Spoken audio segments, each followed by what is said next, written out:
Okay.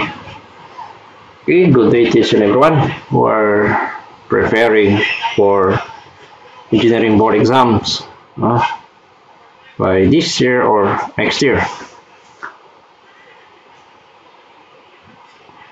Okay, so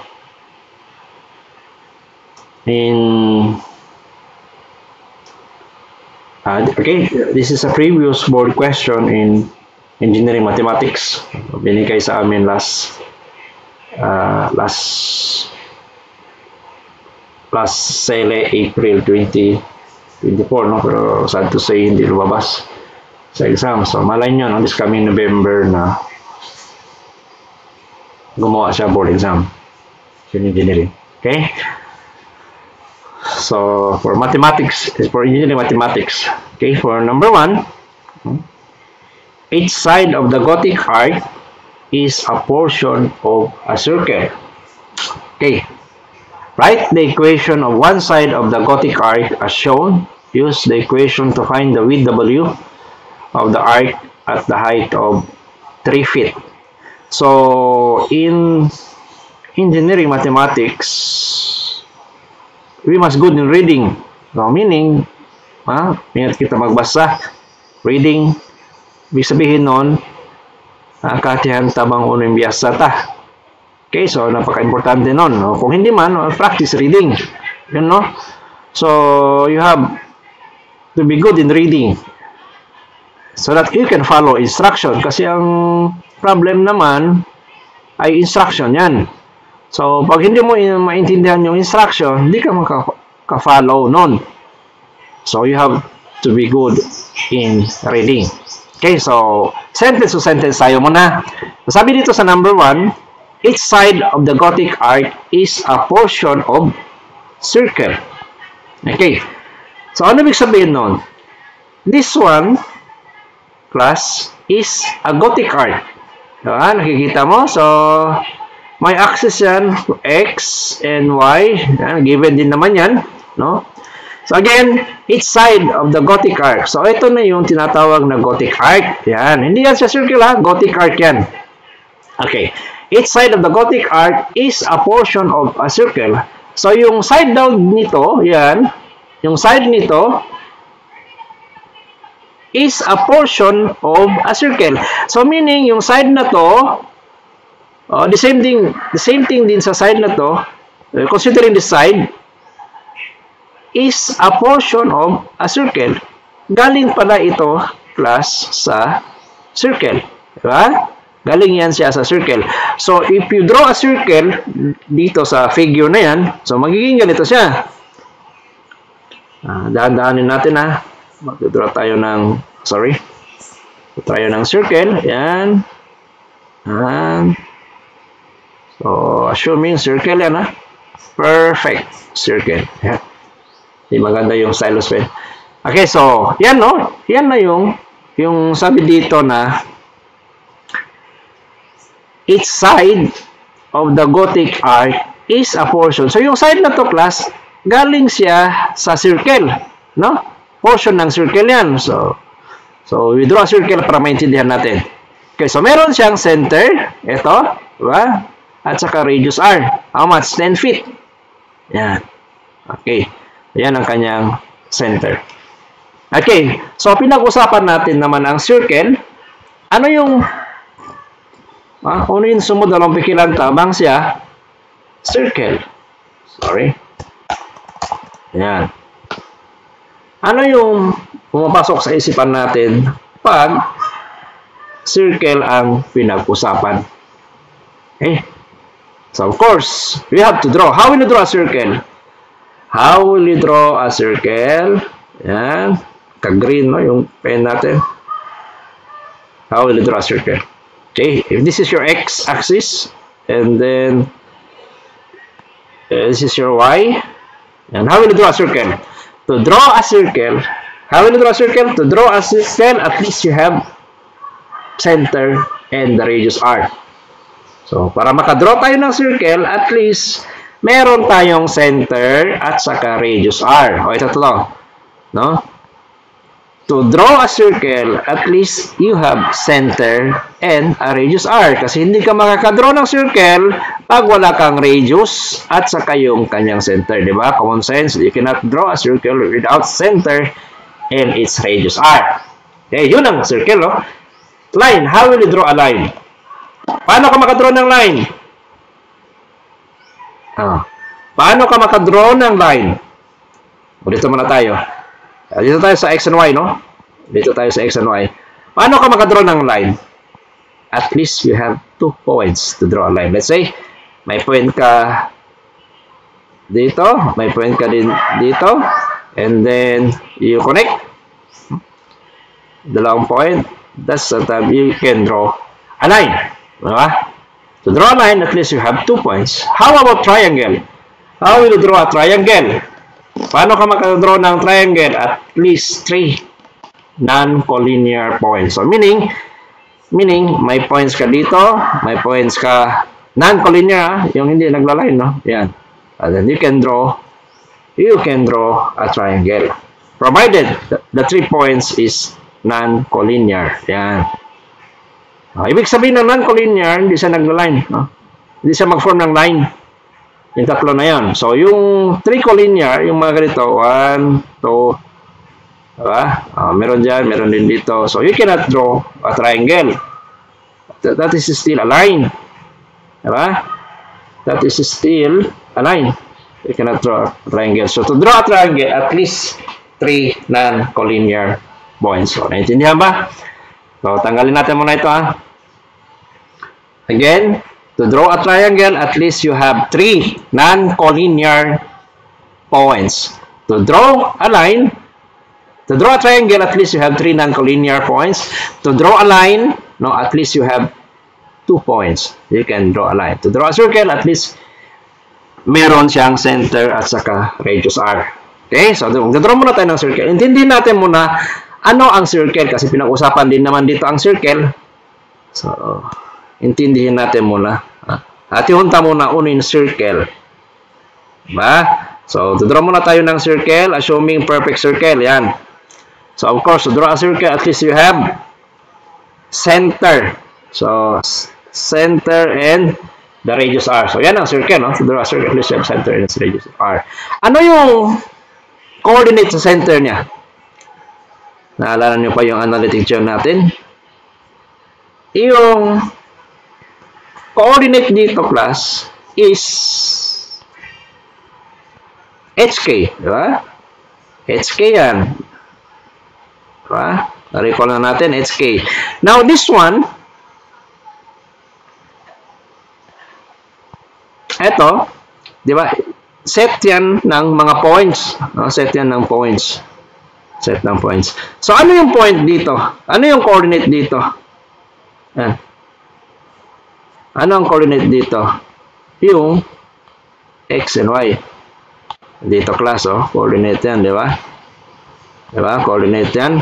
Lakin natin, coordinate yan. Yan. Okay?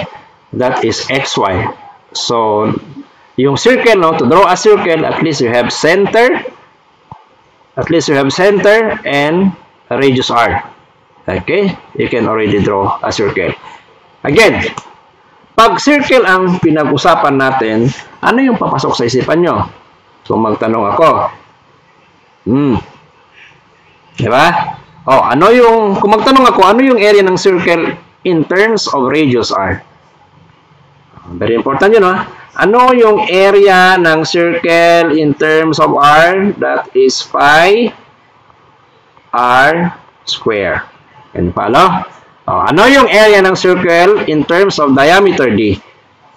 In terms of diameter d, the area of circle is pi d square. Pareho lang yun, ha? Pi d square over 4. Yan yung area ng circle in terms of diameter, in terms of radius r, pi r square.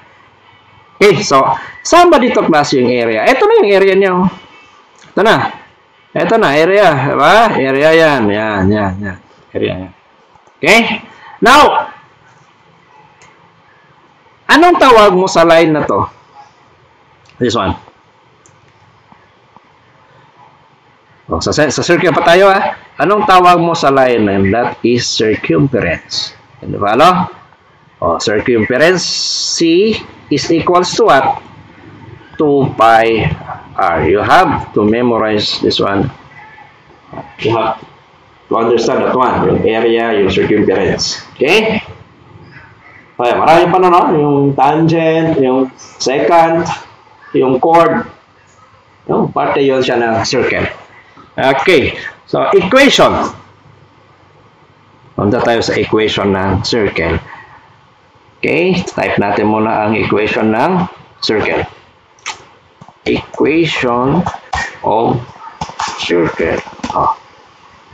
Ano yung equation class ng circle? Ano yung equation ng circle? Equation of circle. You look at our circle. Nakita mo, may HK yan. Center HK and sa point X and Y. So, equation of circle, it follows distance formula. This one is your R. This one is your R, di ba? R yan, radius R. So, equation of a circle, it follows distance formula. X minus, di ba? Ganon. X minus h square plus y minus k square equals r square. That is the equation of the circle in terms of radius r. So, yung h and k natin dito, ang h and k natin dito is the center, yung x and y, set of points and circumference niya. Okay? Ayun, no? Ito, this one is the equation of the circle. Yeah. Okay. Ulitin natin ulit ang question, ha? Basahin natin ulit. Each side of the Gothic arch is a portion of a circle. Hopefully, naintindihan na yung sentence na yan. Yan na. Okay, so next sentence. Sabi dito, write the equation of one side of the Gothic arch. So, may instructions yan, no? Write the equation of one side of the Gothic arch. Saan dito yung one side of the Gothic arch? Ito na yung one side of the Gothic arch, which is a portion of a circle. Diba? Sabi sa per sentence, no? Yung one side daw ng Gothic arch is a portion of a circle. So, galing pala yan sa circle. So, now, ang sinabi dito, write the equation, this one side of the Gothic arch, write the equation. Ang equation dito, class, is referring to the equation of the circle. Diba? Referring yan sa equation ng circle. Okay, so write the equation of one side of the Gothic arch as shown. So, tingnan mo yung given the figure. Ito ang given the figure. So, how will you write the equation of the circle? So, meron tayo, makikita mo sa figure, ano yung kanyang center? Ito yung center niya, di ba? Ito ang center niya. Palitan ko ng yellow. Yan. Color. Ito ang center ng circle. So, the coordinate of the center of the circle is, it follows HK. No? We denoted that one as HK. Yan. Clear na ba?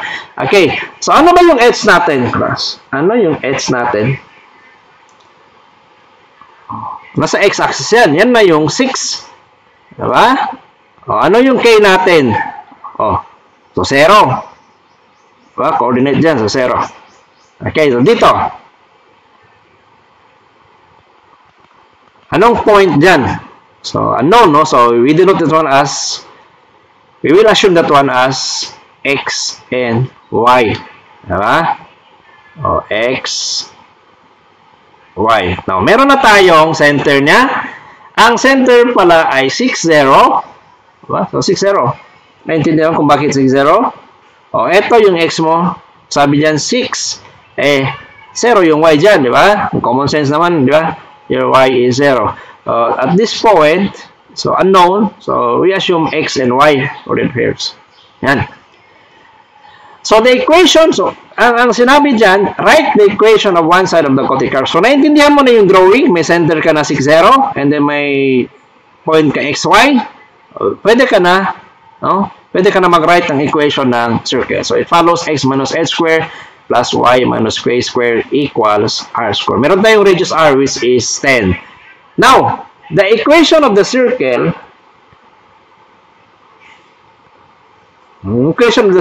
based from the given figure is x minus, what is your x? What's your h? 6. Diba? 6 square plus y minus k, y minus what? Eraser, please. Yeah. Y minus 0 square equals, your radius r is 10. Shoot, no, 10 square. Ayan. Okay.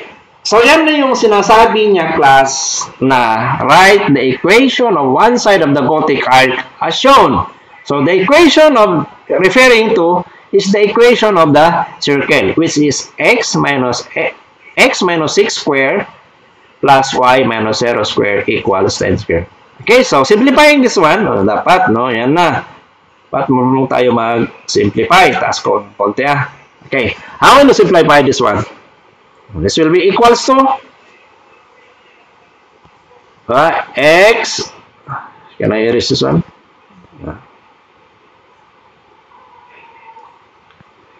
X minus 12x squared minus 12x plus 36 plus y minus 0 is y when y square equals 100. 10 square is 100. So, simplifying this one. So, like terms, equate natin to 0. This will be x square minus 12x plus y square. Follow? Okay, so 36. May calculator ba? 36 minus 100 equals negative 64. Negative 60. Hindi maganda yung stylus pen natin. Negative 64. Negative 64 equals 0. Diba? X square minus 12x plus y square minus 64 equals 0. Anong equation yan, class? Anong equation ng x square minus 12x plus y square minus 64 equals 0? Equation ng one side of the Gothic arc, which is referring to the equation of the circle. Naintindihan ba? Okay, x square minus 12x plus y square minus 64. Yan ang ibig sabihin ng, taas ko ulit yan ang ibig sabihin ng second sentence. Write the equation of one side of the Gothic arc as shown. So, your equation is x squared minus 12x plus y squared minus 64 equals 0. Okay. Now, next instruction. Use the equation. So, yun na yung, gamitin daw natin yung x squared minus 12x plus y squared minus 64 equals 0. Use the equation to find with w. So, w pala ang papahanap sa atin, no? Nakita mo yung w? Ito, w. Yan. Yan ang ipapahanap sa atin. Yan ang required. Use the equation, this one. Use this equation to find with w of the arc at the height of 3 feet. At the height of 3 feet. So, paano natin gawin? Gamitin daw natin ang equation nito. Equation ito, class ng circle. No? Lahat. No. Ito, yan.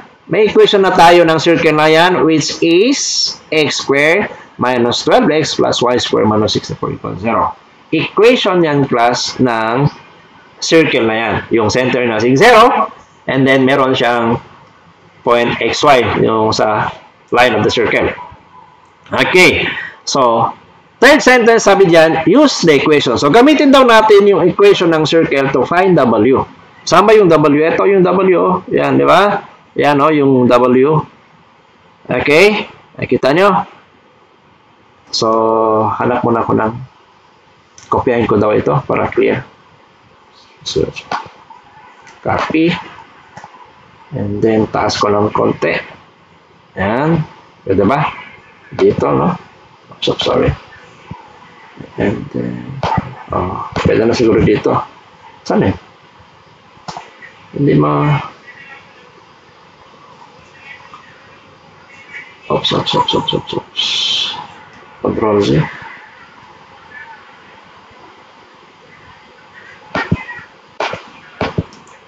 And then right click. Ano ito? Duplicate. Ayan. Ayun, okay. So, taas natin na konti. Ayan. Okay. Taas pa ulit.